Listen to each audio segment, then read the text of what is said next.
उसकी उम्र 16 बरस की थी। दमकता चेहरा, लंबे बाल और आंखों में हजारों सपने। मगर उसके सभी सपनों पर एक दिन अचानक ही ग्रहण लग गया। उसके पति की सांप के काटने से मौत हो गई। सबने सांप के काटने को अशुभ और उस बालिका को अपशकुनी मान लिया।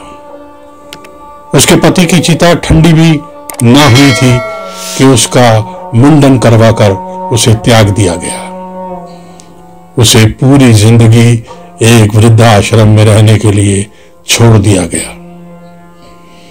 किसी जानवरों के पिंजरों जैसे एक कमरे में उसे भी ठूंस दिया गया। इस विधवा को पूरी उम्मीद थी कि कभी ना कभी कोई ना कोई उससे मिलने जरूर आएगा।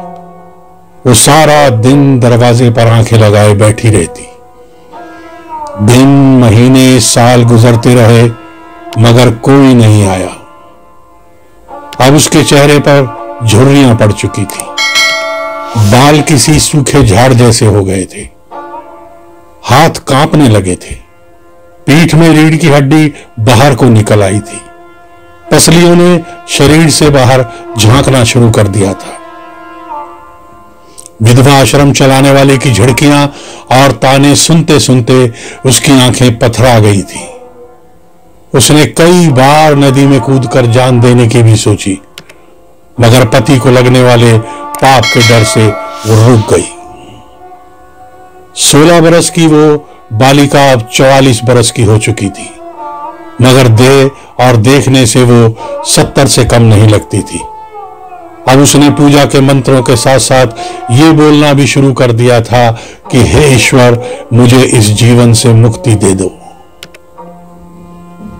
आखिरकार वो दिन आ ही गया जब उसकी देह ठंडी पड़ गई। उसे इस संसार से मुक्ति मिल गई। ये भारत का एक ऐसा कटु सत्य है जो समाज में आज भी जिंदा है। आज भी कितनी ही बाल विधवाएं या संतानों द्वारा त्यागी गई असहाय मजबूर महिलाएं इन आश्रमों में नरक का जीवन भोग रही हैं। एक असहाय बच्ची का मुंडन करवाकर उसे पूरी जिंदगी के लिए यातना भरी जिंदगी जीने के लिए छोड़ दिया जाता है। बूढ़े और बीमार माँ बाप को यहां मरने के लिए त्याग दिया जाता है। हिंदुस्तान में तकरीबन 4.5 लाख ऐसी मजबूर औरतें दर्द भरी जिंदगी जी रही हैं। संस्कृति और संस्कारों की भेंट चढ़ा दी गई इन महिलाओं के दर्द को समझने वाला शायद कोई नहीं है। शायद महिला आज भी मोहताज है, आज भी मजबूर है।